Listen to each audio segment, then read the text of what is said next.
Delhi mummy पहले आती थी दिल्ली काम करने के लिए, तो मम्मी ने छोड़ गई थी दिल्ली में एक मेरी खाला की लड़की उन्हीं के पास, वो ही काम करवाती थी। अब मुझे मारते थे पीटते थे, कुछ पैसा नहीं जमा करने देते थे मुझे। ऑफिस के बहाने से मुझे इस काम पे उतार दी। हाँ, वो काम के बहाने से, ऑफिस के बहाने से लेके गई, इस काम पे लगा दी। बोली बाबू करेगी नहीं तो खाएगी कहाँ से। बाहर भेजते थे कॉन्टेक्ट पे। कॉन्टैक्ट पे कितने दिनों के कॉन्टैक्ट पे भेजते थे? 8 दिन के लिए। 8 दिन के लिए कितना पैसा चार्ज करते थे वो? 20,000 रुपये लेते थे वो लोग। फोन आता था, फोन आने के पीछे होटल में भेज देते थे। वहाँ होटल वाले भैया होटल में भेज देते थे, उनसे पैसा ले लेते थे। नाइट का तो होता है 5,000 4,000। मेरे को उसमें से मेरी मम्मी के पास जाता था पैसा, मुझे पता नहीं, मेरे हाथ में 1 रुपया भी नहीं देते थे और बोलते थे इतना इतना कर्जा हो गया तेरे सिर पे, तू तोड़ेगी। दिल्ली में तो उनके पापास 4 साल से कर रही थी मैं। नहीं, ये कि मैं ही थी उनके पास, एक और थी तो वो पहले भाग गई थी। फिर गई मैं और बरेली गई थी और राजस्थान, पहले पता नहीं कौन साइड राजस्थान है, वहाँ भेजी थी एक के। फिर पानीपत आने लग गई मैं, पानीपत शुक्ला के पास आने लग गई। वो भी यही काम उसकी पत्नी चलाती है, धंधा पानीपत में चलाती हैं? हाँ। अच्छा, उसने कितनी लड़कियां रखी हुई हैं? उसके पास तो हो गया 8-10 लड़की। शुक्ला के घर से तो मैं बहुत पहले भाग गई थी। शुक्ला से बाकी इरफाना के घर पे आ गए, वो भी इरफाना भी गलत काम करती है। हाँ, तो मैं वहाँ से भागे क्यों फिर?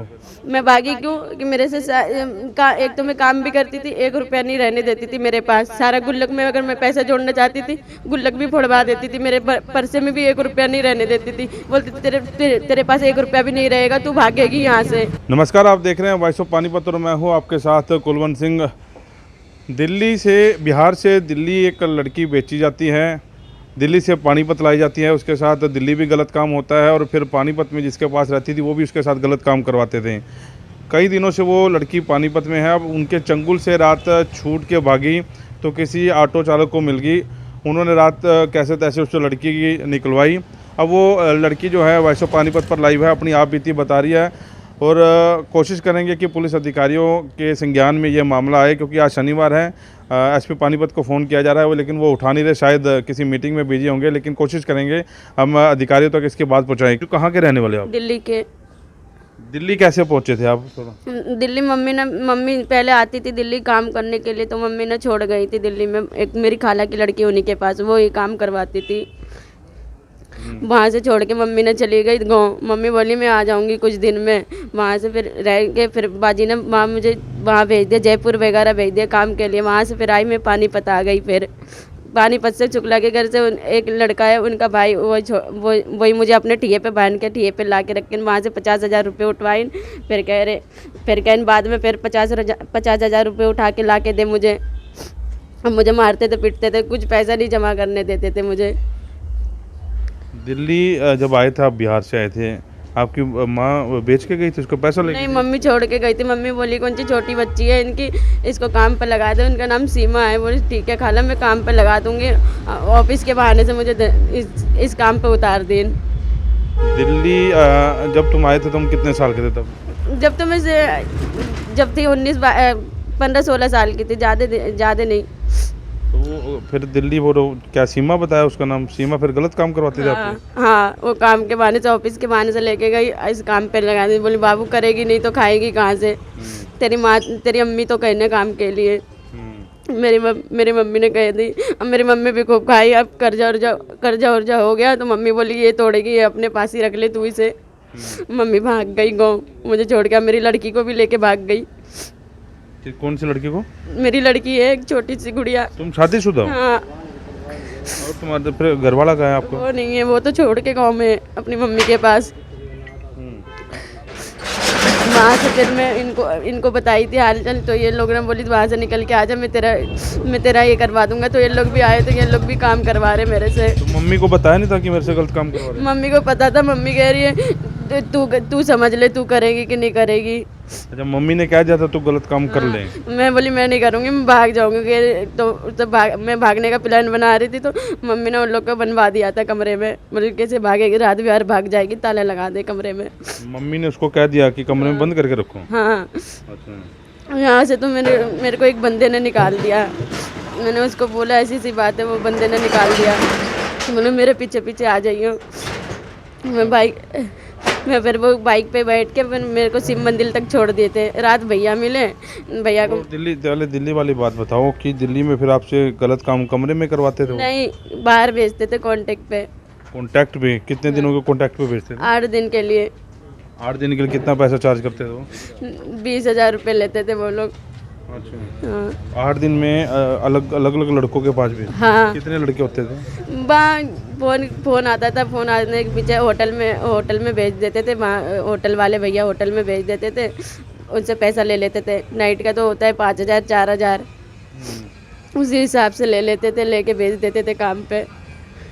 तुम्हारे को कितने पैसे देते थे उसमें से? मेरे को उसमें से मेरी मम्मी के पास जाता था पैसा, मुझे पता नहीं, मेरे हाथ में 1 रुपया भी नहीं देते थे और बोलते थे इतना इतना कर्जा हो गया तेरे सिर पे, तू तोड़ेगी, तेरी माँ तो भाग गई। माँ पैसे लेके गई थी उससे?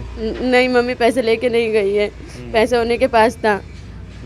और आपका बच्चा कहाँ रहता था जब आप गलत काम करते थे? मम्मी के पास ही रहते थे। मम्मी तो बहाना बना के भाग गई, मम्मी लेके उन्हें। बच्चा लेके भाग गई थी? हाँ। लड़का है लड़की आपके पास? लड़की है। अब मम्मी के पास ही? हाँ। अच्छा, फिर दिल्ली कितना टाइम तुमने ये गलत काम किया? दिल्ली में तो उनके पास 4 साल से कर रही थी मैं। 4 सालों में 1 रुपया भी नहीं आपको दिया? नहीं, 1 रुपया भी नहीं दिया। और कर्जे पे कर्जा कह रही थी, कर्जा है 1 लाख रुपए तेरे पे, इतना फलान निकाने कर्जा है, कर्जा तोड़ेगी तू। वो सीमा कहती थी भी 1 लाख रुपए कर्जा, पहले कर्जा निपटा। हाँ, मेरी अम्मी, एक बार मम्मी ने पूछने की कोशिश करी तो मम्मी को धमका दी। मम्मी ने बोला कि कितना रह गया सीमा, इसके आरजू का पैसा बोल रही खाला, अभी तो भी 1 लाख से भी ऊपर ज़्यादा हो गया है, और कर्जे पे कर्जा, तुम बीमार पड़ रही हो, आरजू कर्जा लेती जाती है। अब मैं 1 रुपया भी नहीं लेती थी उनके हाथ से, मम्मी के हाथ में 500 रुपये दे देती थी खर्चे का, बस घर खर्चा। दिल्ली को पता है इलाका कौन सा, किस इलाके में रहता है? जहांगीरपुरी कुशल हॉल के पास रहती है वो। वहाँ और भी लड़कियाँ रखी हुई थी उसने? नहीं, एक ही मैं ही थी उनके पास, एक और थी तो वो पहले भाग गई थी। हाँ। सबको बाहर ही भेजते थे, फिर वापस तुम 4-5 दिन में वापस आ जाती उसके घर हाँ, पे? उसके फिर 4-5 दिन में वापसी बुला देती थी काम के से, कहीं और दूसरे जगह भेज देती थी पलटी करके। कहाँ कहाँ भेजती थी दिल्ली के अलावा? जयपुर गई मैं, और बरेली गई थी, और राजस्थान, पहले पता नहीं कौन साइड राजस्थान है, वहाँ भेजी थी एक के। फिर पानीपत आने लग गई मैं, पानीपत शुक्ला के पास आने लग गई। हाँ। शुक्ला पूरा नाम पता है कुछ उसका? शुक्ला ही नाम पता है मुझे, पूरा कहाँ पे रहता है शुक्ला? वो ये यहाँ पे रहते हैं, चांदनी बाग है। चांदनी बाग, धूप सिंह नगर? हाँ, नहीं, धूप सिंह नगर तो जिसके पास से मैं भाग के आई हूँ वो रहती है। चांदनी बाग थाने उसमें इलाके में रहता है? हाँ। वो क्या काम करता है? वो भी यही काम उसकी पत्नी चलाती है, धंधा। पानीपत में चलाती है? हाँ। अच्छा, उसने कितनी लड़कियां रखी हुई हैं? उसके पास तो हो गया 8-10 लड़की। अच्छा। हाँ, उनके पास भी बाहर से आती है, दिल्ली से लड़की सब आती है। अच्छा, इतना पता है मुझे। पता है आपको? घर पता है उसका? हाँ, घर भी पता है, मैं क्योंकि रही भी हूँ। तो शुक्ला के यहाँ कितने दिन रहे आप? शुक्ला के यहाँ रह नहीं, मैं आने से 5 दिन हुआ था मुझे, 5-6 दिन। उसके बाद इनका जहाँ में थी ना, उनके पास पहले आई थी, किसी ने नंबर दिया था बाजी को कि ये एक जगह और ठिया है, वहाँ भेज देना आरजू को। तो नए में मुझे इनके पास, इरफाना के पास भेजी थी। जब मुझे पता चला था उसका एक भाई है, उनसे बातचीत में करती थी ऐसे ही भाई बन के, तो उसको पता था कि शुक्ला के यहाँ भी आती थी, वो आने जाने लग गए। वो ऐसी मैंने बात बता दी, यूँ कह के फिर वो भगा के बोली कुंची तू आ जाइयो, मेरी बहन हेल्प कर देगी तेरा। तो एक अंकल फाइनेंस पे पैसा देते हैं, फाइनेंस पे पैसा उठवा के उनसे अब मेरे को अपने बड़े भाई के यहाँ भेज दी कि तू वहाँ रह जा, मैं तेरी बाजी को पैसा लगवा दूंगी, ये 50,000 रुपये। तो वो लोग दूसरी, जब मैं वहाँ से उसके भाई के घर से आई, जब उसकी बंदी ने बोला तेरा तो पैसा घर ही में खाया गया है, तू फिर फालतू का भर रही है ब्याज। फिर मुझसे बीच में अभी हफ्ता भर नहीं हुआ, फिर 50,000 रुपये उठवाए अपने भाई को टेम्पू दिलाने के लिए, मार पीट के। किसने? इरफाना ने। यूँ कह रही है 1 लाख रुपये लेके भागी है मेरे यहाँ से। तो शुक्ला ने फिर धूप सिंह नगर, फिर आप कैसे पहुँचे? धूप सिंह नगर तो मैं भाग वहाँ से, शुक्ला ने बोला तू जाके वो जो बोल रही है ना पैसे के लिए, पैसा ले आ जाके और अपनी बाजी को मेरे ठिए पैसे दे दियो। तो मैं चली गई, शुक्ला ने वहाँ से भेज दिया, मैं चली गई वहाँ जाने के बाद पैसा तो दिला दी। उन लोग चाल खेल ली मेरे घर, बोली जी तेरी बाजी यहीं आके पैसा ले जाएगी और तू मेरे पास ही रहेगी जब तक पैसा नहीं टूटेगा। फिर कैसे भागे? फिर मैं तो अभी परसों तरसों में भाग गई कस्टमर के साथ ही। कस्टमर को मैंने बोला ऐसी बात है, बोली तू मेरे पीछे निकल जाइयो बाइक पे। तो वो शुक्ला जो था उसकी घरवाली जो घर में गलत काम करवाती है? हाँ, घर ही में करवाती है, बाहर भी भेजती है। वो कितने पैसे देती थी? वो 5,000 रुपये लेती थी बंदे से। अच्छा, आपको कितने देते थे? उनको देती थी, बाजी के अकाउंट में लगा देती थी, मेरे हाथ में 1 रुपया नहीं आता था। वो जो दिल्ली वाली है उसके अकाउंट में डालती थी? हाँ, उनके अकाउंट में लगा देती थी। तो ये बताओ कि अभी जब शुक्ला से आप छूट के कस्टमर के साथ भाग गए थे धूप सिंह नगर में, धूप सिंह नगर से इरफाना के पास से मैं भाग आई ना, इरफाना के पास से भागी हूँ मैं। शुक्ला के घर से तो मैं बहुत पहले भाग गई थी। शुक्ला से भाग के इरफाना के घर पे आ गए, वो भी इरफाना भी गलत काम करवाती है। तो मैं वहाँ से मैं भागे क्यों फिर? मैं भागी क्यों कि मेरे से एक तो मैं काम भी करती थी, 1 रुपया नहीं रहने देती थी मेरे पास। सारा गुल्लक में अगर मैं पैसा जोड़ना चाहती थी, गुल्लक भी फोड़वा देती थी, मेरे परसे में भी 1 रुपया नहीं रहने देती थी। बोलती थी तेरे पास 1 रुपया भी नहीं रहेगा, तू भागेगी यहाँ से। मैं एक दिन एक कस्टमर आया, मैंने उसको बोला, रो रही थी, रोते रोते बोली जा काम करके आ। मैं काम करने गई, बोली क्या हुआ बाबू? मैंने बोला ऐसी ऐसी बात है। तो उसने बोला ठीक है, मैं बाइक का अपना ये बता देता हूँ, यहाँ पे खड़ा रहूँगा, यहाँ पे आ जाएगी तू। दोपहर के टाइम भाग आई 2-1:30 बजे करीब उनके साथ। इरफाना के घर में और कितनी लड़की हैं? मैं थी, एक लड़की और आती है, बस एक लड़की और आती है, पूनम नाम की है। अच्छा, फिर इरफाना के घर से रात को तुम भागे हो? नहीं, दोपहर में भागी थी मैं। क्यों भागे थे? क्योंकि मुझे मारती थी, पीटती थी और पैसा नहीं रहने देती थी। बोलती थी बाहर काम पे भेजूंगी तुझे, यहाँ काम नहीं करेगी तो बाहर काम करेगी, तू बाहर से ला के देगी पैसे, तुझे काम करना ही पड़ेगा जब तक हमारे पे कर्जा है।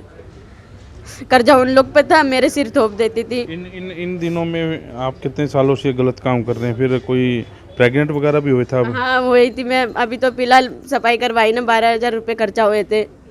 कहाँ? पानीपत में? बाहर पानीपत में ही सफाई करवाई ने, छोटू राम चौक पे इरफाना ने करवाई? हाँ।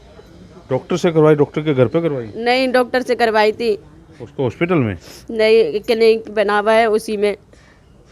कहाँ? छोटू राम चौक? छोटू राम चौक पे ही। अच्छा, वहाँ आसपास में किसी और के साथ भी गलत काम होता है? वहाँ करती हैं कोई औरतें भी? नहीं, और तो एक बगल में ठिया है वहाँ पे, और उनका ठिया है, 2 ठिया वहाँ पे चल रहा है बस। तो आपका फ़ोन नंबर कुछ नहीं है? आपके फिर माँ बाप से संपर्क नहीं होता? फ़ोन उन सारा छीन लीन था, मार पीट के। 2 फ़ोन था, दोनों फ़ोन छीन लीन है वो लोग। उसके भाई ने मारा था, मार पीट के छीन के लेके गए। तो रात कहाँ रुके फिर आपने? रात कैसे मिले? किसके पास मिला? रात तो मैं बहुत दूर चल चल के मैं इनसे मिली थी, ये ला के घर पे इनके छोड़ दी।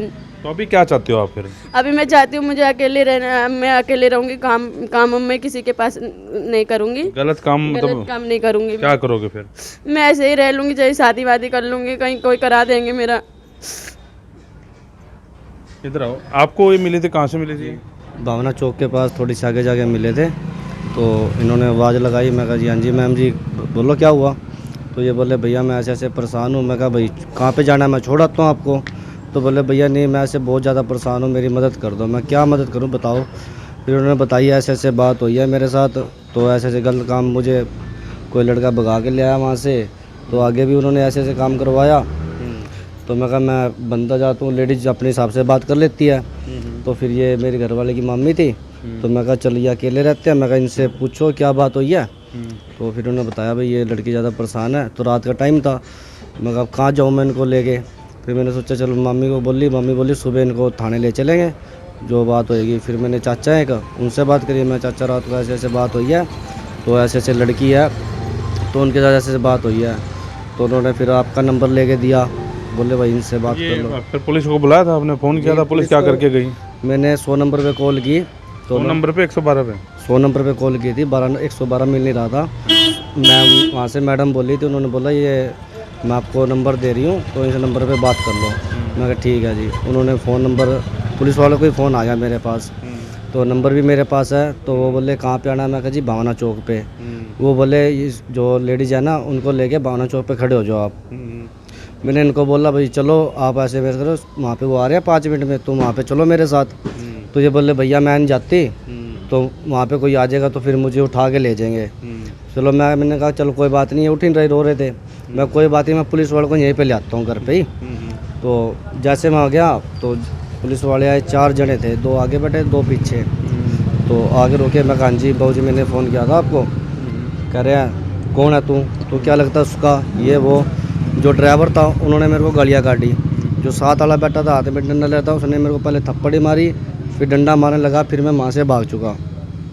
फिर मैंने दूसरे उनको रवि पत्रकार जी हैं उनको फ़ोन करा, उनसे बात की। तो बोले उन्होंने भाई ये नंबर दे रहा हूँ मैं, इनसे बात कर लो। फिर मैंने पुलिस वाले से बात करी दोबारा फ़ोन करके। मैं कहा जी ऐसे ऐसे बात, उन्होंने मेरे पे हाथ उठाया ऐसे से। तो मेरे पे हाथ उठाने का क्या मतलब है उनका? तो वो बोले कोई बात नहीं, जो आप इनको थाने ले जाओ। मैं कहा जी मैं तो ऐसे थाने लेके नहीं जाता, मैं कहा मीडिया वालों को बुलाऊंगा जब ही लेके जाएंगे। ये आप पहचानते हो वो पुलिस वाले कौन थे, नाम है उनके? शकल से पहचानता हूँ। बाकी जैसे मैं रुका ना, मैंने गाड़ी का नंबर नहीं देखा, जैसे ही रुका दूर से आवाज़ मारते उसने सीधी पहले तो छूटते सर गालियाँ दी। गालियाँ दे के तो बात करी, सिर्फ 2 मिनट खड़ा हूँ मैं उनके पास। 2 मिनट में उन्होंने गालियाँ भी दे दी माँ बहन की, थप्पड़ ही मार दिया, फिर डंडा मारने लगा। फिर मैं वहाँ से भाग गया दोबारा। आपके पास रात रुके थे? हाँ जी। मैं क्या बोला ये बोलिए आपको। ये मेरे को कह रहा है कि मैं दुखी हूँ, दिल्ली से मेरी मम्मी ने बेचा हैगा, जिसके पास शुक्ला के पास आई हूँ, फिर आगे उन्होंने बेचा है भाई का लड़का। और ये कह रही थी मैं प्रेग्नेंट भी थी, मेरी सफाई करवाई है, ऐसा रो के बहुत कुछ कह रही थी ये। लेकिन आगे के फिर हमने से कहा भी हम तो सवेरे थाने में लेके जाएंगे।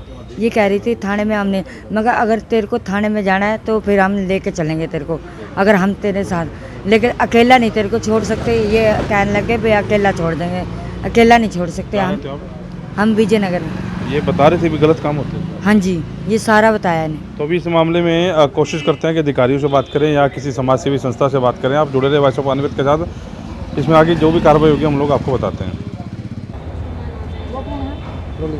तो इस सारे मामले को लेकर हमने सविता आर्य से भी बातचीत की। सविता आर्य आप देख सकती हैं तहसील कैंप थाने के बाहर हम लोग, और तहसील कैंप एरिया से बड़े अधिकारियों को हमने सूचित कर दिया था कि ऐसा मामला जो है वॉइस ऑफ पानीपत के पास है, और अधिकारियों ने कहा है कि इसे तहसील कैंप थाने तक किसी तरह जो है पहुंचा दिया जाए ताकि मामला दर्ज हो इस सारे मामले में। और सविता आर्य को जब इस मामले की जानकारी दी तो मौके पर सविता आर्य इस समय है और महिला से जो है बातचीत कर रही है। बहुत बड़ा गिरोह जो है पानीपत में काम कर रहा है, जैसा कि वो बता रही हैं कि कैसे कैसे उसको बेचा गया, दिल्ली से वो पानीपत आई, पानीपत से कैसे वो चंगुल से बचकर यहाँ पर पहुँची। तो अब देखिए अब जानकारी ले रही हैं, तो कोशिश करेंगे कि उन दरिंदों के खिलाफ FIR दर्ज हो और आगे की कार्रवाई जो है पानीपत पुलिस इस मामले में करेंगी। जो हमारा फ़र्ज़ था ऐसे पानीपत की पुलिस अधिकारियों तक पहुँचाना, हमने पहुँचा दिया है। तो एक बारी बातचीत करने की कोशिश करते हैं। तो ये इस दलदल से निकलना चाह रही हैं। जी। अब आपके पास ये मामला पहुंचा, बाकी क्या है कार्रवाई? इसका एक थाने में इसके FIR दर्ज करवाएंगे, और जो भी दोषी हैं, शुरू में इसकी माँ दोषी है जिसने इसकी जो खाला जो मौसी की लड़की है वो गलत धंधा करती थी दिल्ली में, उसके पास इसकी मम्मी ने भेजा, वहाँ से ये गलत काम करती करती पानीपत पहुँची है। और पानीपत में भी ये कह रही है कि 6 महीने से, पिछले 6 महीने से इससे गलत काम करवाया जा रहा है। लोग इनको गाड़ियों में बिठा बिठा के ले जाते हैं। कोई रानी नाम की महिला ये बता रही है, चांदनी बाग के पास है उसका मकान है, ये बता देगी जिस होटल में इसको आज तक लेके गए हैं वो होटल, ये कह रही है कि रात को मुझे बाहर भी लेके जाते हैं और वहाँ भी इससे गलत काम करवाया जाता है, और ये इस दलदल से निकलना चाहती है। अब अबॉर्शन भी करवाने की बात कही जा रही है। ये बता रही है कि इसका वो तो जो भी हॉस्पिटल, जिस हॉस्पिटल ने इसका इस तरीके से गर्भपात कराया है उस पर भी कार्रवाई करवाएंगे। तो अभी आप FIR करवाएंगे? इसके ये मुकदमा दर्ज करवा के इसको सखी सेंटर में छोड़ेंगे, और उसके बाद इसको जो भी दोषी हैं सबको पुलिस गिरफ्तार करेगी। तो नारितु नारायणी समिति से जो अध्यक्ष हैं सविता आर्य, वो आप देख सकते हैं लाइव। इस वीडियो को शेयर जरूर करें ताकि उन दरिंदों तक ये जो कार्रवाई होनी है वो हो। तो तहसील कैंप थाने से आप ये सीधी कवरेज जो है आप देख रहे हैं वॉइस ऑफ पानीपत पर, अधिकारियों के पास अब ले जाया जा रहा है।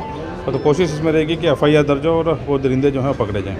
फिलहाल इसी थाने में सविता आर्य और वो महिला है, पीड़ित महिला है, वो बैठी हुई हैं। FIR दर्ज करवाने के लिए एप्लीकेशन दी जा रही है, और उम्मीद ये करते हैं कि पुलिस इस सारे मामले में बड़े अच्छे ढंग से काम करेगी, और पूरा जो गिरोह चल रहा है, इनकी जो माँ ने बेचा है उनके समेत जो पूरा गिरोह चल रहा है उसको जल्द से जल्द पकड़ेगी, और बड़ा जो गैंग इस सारे मामले में काम कर रहा है वो पुलिस की गिरफ्त में होगा। आप लोग इस वीडियो को ज़्यादा से ज़्यादा शेयर जरूर करें, और आप लोगों से अपील ये है कि आप लोगों के जो भी कमेंट हैं वो ज़रूर लिखें, और पुलिस से हम लोग अपील करते हैं कि इस मामले में सही ढंग से कार्रवाई करें। हालांकि सविता आर्य जो समाज सेवी ऐसे भी पहले कई मामलों में काम कर सकती हैं, वो भी इनमें इन्वॉल्व हो गया, तो जाहिर तौर पर अब पुलिस भी इसमें कार्रवाई करेगी। और SP पूजा के संज्ञान में ये मामला जो है वॉइस ऑफ पानीपत ने डाल दिया है। FIR की वेट की जाएगी, और FIR दर्ज होने के बाद इस सारे मामले में क्या कार्रवाई होती है उसको लेकर वॉइस ऑफ पानीपत आपके सामने दोबारा लाइव होगा। वॉइस ऑफ पानीपत के लिए प्रदीप पांचाल के साथ कुलवंत सिंह।